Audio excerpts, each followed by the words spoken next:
wabarakatuh. Selamat berjumpa kembali anak-anakku. Marilah kita awali dengan Bismillahirrahmanirrahim. Semoga apa yang kita pelajari kali ini nanti bisa membawa manfaat. Amin amin ya rabbal alamin. Baik, untuk kesempatan kali ini kita akan membahas tentang fluida statis dan kita pada bagian yang lain yaitu subbab hukum utama hidrostatis ya. Dasar-dasar di fluida statis bisa kalian lihat di video sebelumnya, silakan dilihat di playlist saya ya. Dan untuk hari ini kita akan membahas hukum utama hidrostatis ya. Bagaimana keberlakuan hukum-hukum dasar yang kemarin sudah kita pelajari nanti akan berlaku pada hukum utama hidrostatis. Baik, kita mulai dengan hukum Archimedes ya. Archimedes menyatakan bahwa benda yang dicelupkan seluruhnya atau sebagian ke dalam fluida akan mengalami gaya tekan ke atas yang sama besarnya dengan fluida yang dipindahkan. Ya. Gaya tekan ini selanjutnya dikenal dengan gaya Archimedes atau gaya apung. Ya. FA ya. FA dirumuskan sebagai Rho GV. Jadi massa jenis, kemudian gravitasi dan volume benda yang tercelup ya. Jadi rho-nya adalah rho fluida, ingat, rho-nya rho fluida, rho cairannya di sini, bukan benda ya. Tapi volume adalah volume benda yang tercelup. Nah, kata-kata tercelup ya, nanti kita harus melihat tiga kemungkinan benda, ada posisi melayang, terapung, ataupun tercelup. Kalau tercelup berarti volume benda, ya, kalau tercelup berarti volume benda yang tercelup, ya sama dengan volume benda itu semua kan, ya. Tapi bagaimana kalau dengan yang terapung? Nah, bagaimana dengan VBF-nya? Berarti VBF-nya gunakanlah volume benda yang masuk dalam air. Ya. Itu. Kalau terapung. Oke ya. Tercelup, melayang ataupun tenggelam itu sama dengan volume benda, tapi kalau terapung nanti kita harus melihat atau ada berapa bagian volume benda yang masuk dalam air, ya, dalam zat cair itu. Nah, hukum Archimedes ya, yang dirumuskan Rho GV, ya, anakku, perhatikan satuannya berarti Newton. Nah, ini yang tadi saya sampaikan, kemungkinan adanya benda terapung, melayang, dan tenggelam. Itu jikalau terapung jika gaya Archimedes atau gaya apungnya itu lebih besar dari beratnya benda. Jadi ada weight ya. Juga berlaku jika massa jenis benda lebih kecil daripada massa jenis zat cair atau F ini fluida namanya. Nah, jadi atau perbandingan antara VBF dengan VB lebih besar dari rho benda ya dikalikan dengan rho fluida ini nanti ya. Jadi rho benda kalau lebih kecil daripada VBF dikali rho F dibagi VB maka juga akan terapung. Sedangkan melayang tentunya kalau sama antara FA dengan W, berat benda dengan gaya ke atas atau gaya Archimedes-nya. Dan rho benda sama dengan rho fluida. Dan sebaliknya kalau tenggelam, maka kalau gaya apungnya lebih kecil daripada berat benda. Atau rho bendanya lebih besar daripada rho zat cairnya. Nah, bagaimana dengan berat suatu benda kalau ditimbang di dalam fluida? Nah, ternyata dari hasil pengukuran diperoleh bahwa berat benda di dalam zat cair itu lebih kecil ya. Contoh, coba kalau kalian bermain di kolam renang, kemudian kalian menggendong adikmu ya, ternyata lebih ringan dibanding kalau kamu menggendong adikmu di daratan ya, ini ya di udara sini di daratan. Itu artinya apa? Karena ada gaya apung ya pada saat benda itu berada di dalam zat cair. Nah, dirumuskan sebagai ini. Jadi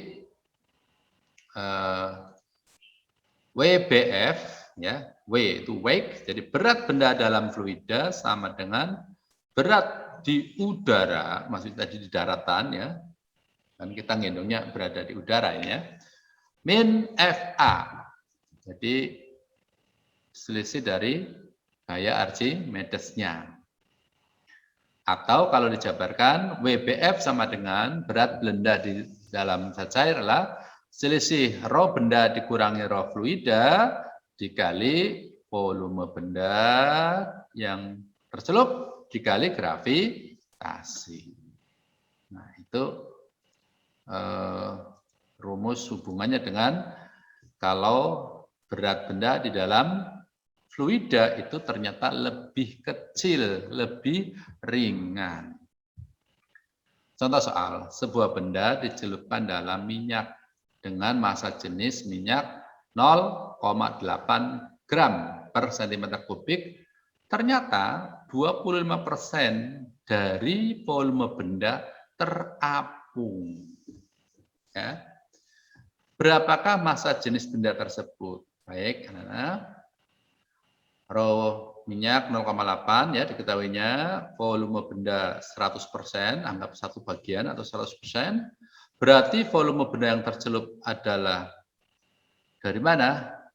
Yang terapung kan 25. Nah, berarti yang tercelup adalah 100 dikurangi 25 ya, jadi 75%. Nah, untuk mendapatkan rho benda atau massa jenis benda, gunakan persamaan ini. Rho benda sama dengan VBF per VB dikali rho minyak. Ya, ingat-ingat rumus ini.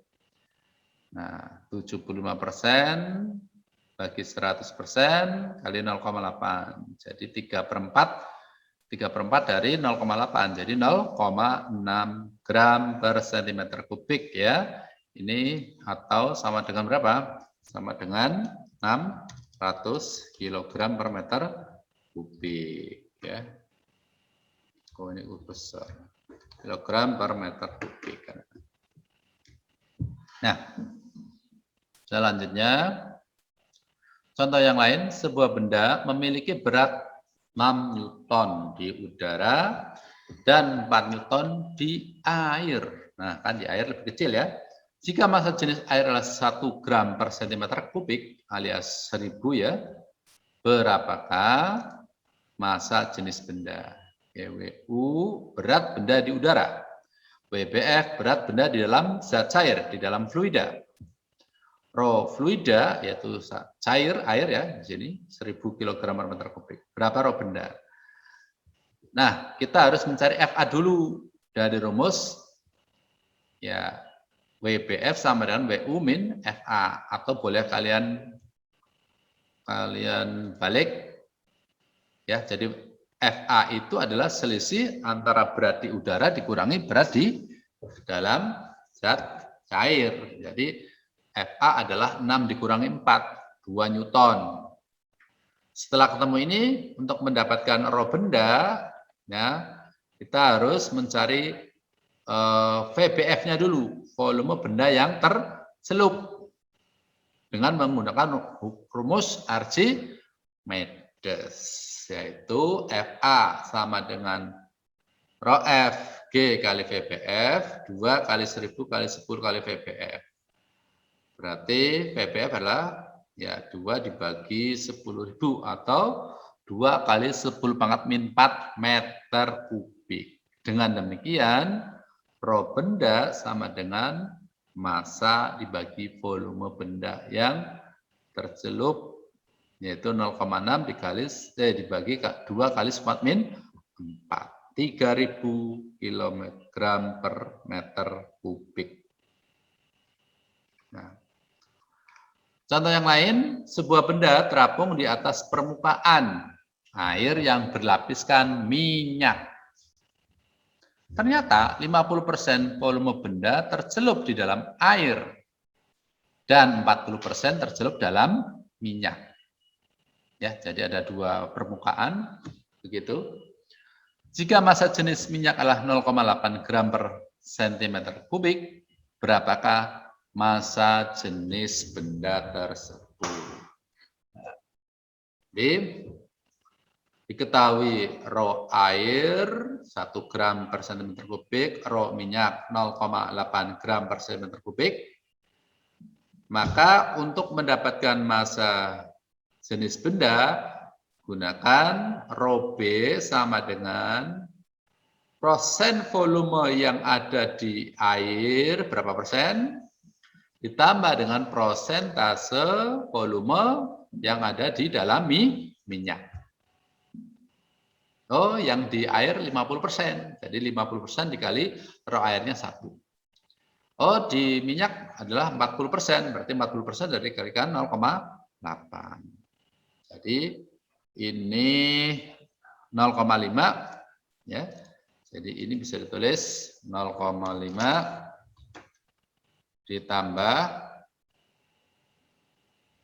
3,2 ya, 0,32. 40% ya, 0,32. Jadi hasilnya 0,82. Oke, gram per centimeter kubik ya. Atau boleh ditulis berapa? 820 kg per meter kubik. Itu kalau dijadikan SI anak-anak ya.